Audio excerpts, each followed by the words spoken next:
Shishupam Play School, the first place of learning.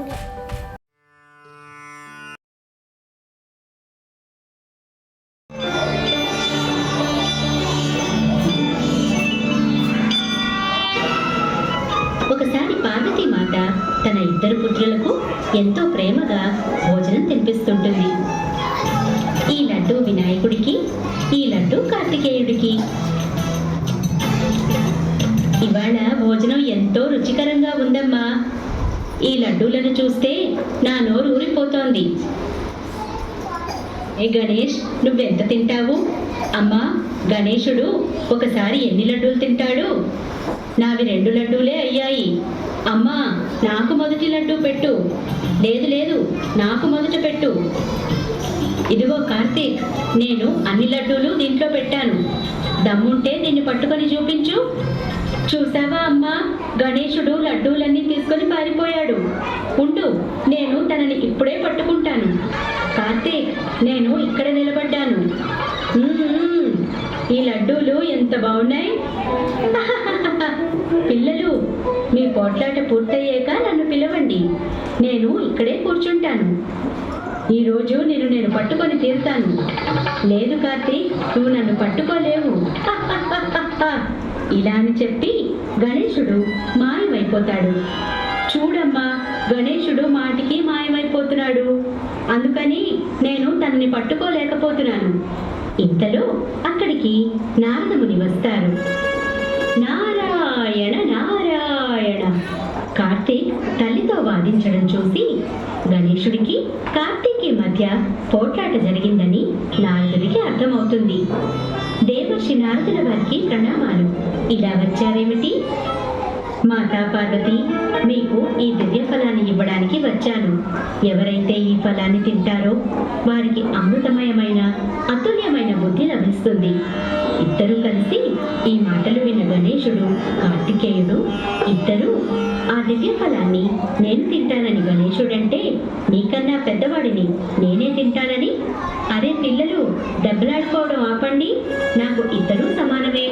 లేదమ్మా, ఈ ప్రశ్నకు నాన్నగారే సమాధానం ఇవ్వగలరు.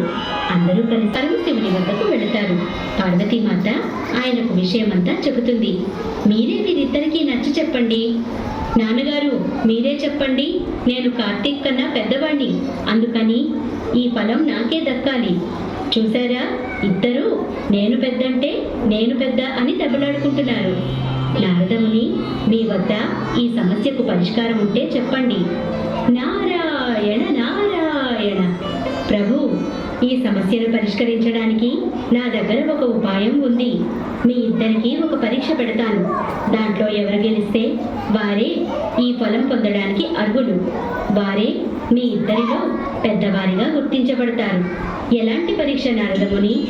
మీరిద్దరూ భూప్రదక్షిణ చేసి రావాలి. మొట్టమొదటిగా ఎవరైతే భూమి చుట్టూ 3 ప్రదక్షిణలు చేసి తిరిగి వస్తారో వారే విజేతగా ప్రకటించబడతారు. వారికే ఈ ఫలం ఇవ్వబడుతుంది. నాకు ఈ పందెం అంగీకారమే. ఇదే సరైంది. అయితే నేనే విజేత అవుతాను. అమ్మా, నాన్న, నన్ను ఆశీర్వదించండి. నువ్వు విజేత ఎలా అవుతావు? గణేశుని వాహనం ఎలుక, నా వాహనం నెమలి. నా వాహనం యొక్క వేగం నీ వాహనం కన్నా ఎంతో ఎక్కువ. తర్వాత తన వాహనమైన నెమలి ఎక్కి ఎగురుకుంటూ అక్కడి నుండి వెళ్ళిపోతాడు. ఇంతలో ఎలుక వచ్చి, ప్రభు, నేను నెమలిలాగా వేగంగా పరిగెత్తలేను. మరి మనం విజేతలం ఎలా అవుతాము? మనసులోనే ఆలోచిస్తాడు. నా వాహనమైన ఎలుక వేగంగా పరిగెత్తలేదు. ఎంత వేగంగా పరిగెత్తినా నెమలినైతే ఓడించలేదు. వేరే ఏదైనా ఉపాయం ఆలోచించాలి. ఇంతలో అతనికి ఒక ఆలోచన వస్తుంది. మనసులో నవ్వుకొని, మూషికమా, నువ్వు చింతించకు. మనం వేగంగా పరిగెత్తవలసిన అవసరం లేదు. అమ్మా, నాన్న, దయచేసి మీరిద్దరూ కలిసి కూర్చోండి. నాయనా గణేశ, నువ్వు భూప్రదక్షిణ చేయడానికి వెళ్ళవా? నువ్వు పోటీలో పాల్గొనడం లేదా? పార్వతి, మన ఇద్దరు పుత్రులు చాలా తెలివైన వాళ్ళు. గణేశుడు ఇలా చేస్తున్నాడంటే ఏదో ఆలోచించే అయి ఉంటుంది. గణేశుడు చేతులు జోడించి శివపార్వతుల చుట్టూ ప్రదక్షిణ చేస్తుంటాడు. గణేశుణ్ణి ఇలా చూసిన శివపార్వతులు, నారదుడు ఆశ్చర్యపోతారు. బాలగణేశుడు ఏం చేస్తున్నాడా అని ఆలోచిస్తారు.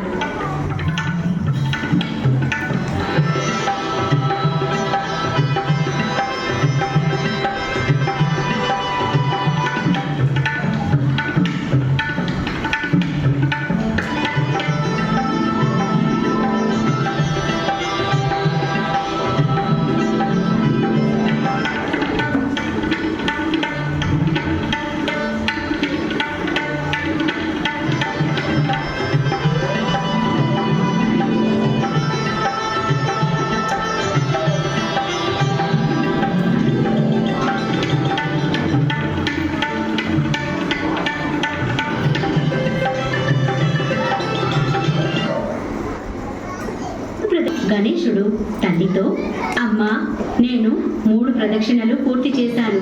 తర్వాత గణేశుడు తల్లితో, అమ్మా, నేను 3 ప్రదక్షిణలు పూర్తి చేశాను, నాకు ఆ పండు ఇవ్వరా? కానీ నాయనా, నువ్వు మా చుట్టూ కదా తిరిగావు, నువ్వు భూలోక ప్రదక్షిణానికి వెళ్ళనే లేదు. నువ్వు గెలిచావని మేమెలా చెప్పగలం? భూభ్రమణం కోసం నేను కైలాసం విడిచి వెళ్లాల్సిన అవసరమే లేదు. వేద పురాణాల ప్రకారం మాతాపితల చరణాల వద్దనే ప్రపంచం మొత్తం ఉంది అని చెప్పబడింది. మాతాపితలే వారి పిల్లలకు ముల్లోకాలతో సమానము. మీ చుట్టూ ప్రదక్షిణలు చేశానంటే దాని అర్థం ప్రపంచం చుట్టూ ప్రదక్షిణ చేశానని, ఇంకా పందెం పూర్తి చేశానని. నాయనా గణేశ కుమార, పార్వతి, వేద పురాణాల ప్రకారం గణేశుడు చెప్పింది నిజం అంటాడు పరమశివుడు. దువల్ల గణేశుడే ఈ పోటీలో విజేత అంటాడు శివుడు. ఇంతలోగా కార్తీక్ అక్కడికి వస్తాడు. అమ్మా, నాన్న, నేను విశ్వం చుట్టూ 3 సార్లు ప్రదక్షిణలు పూర్తి చేశాను. మంచిది నాయన, కానీ గణేశుడు ఈ పోటీలో నెగ్గాడు. ఏమిటి? కానీ నేను గణేశుడిని దారిలో ఎక్కడా చూడలేదే. నారదుడు కార్తీక్కు విషయం అంతా వివరంగా చెప్తాడు. కార్తీక్ కూడా గణేశుని తెలివితేటలకు ఎంతో సంతోషిస్తాడు. గణేశుణ్ణి కౌగిలించుకుంటాడు. తర్వాత పార్వతీమాత ఆ దివ్య ఫలాన్ని పంచుకొని తినమని వారికి ఇస్తుంది. నేస్తాలు, కథ నచ్చిందా?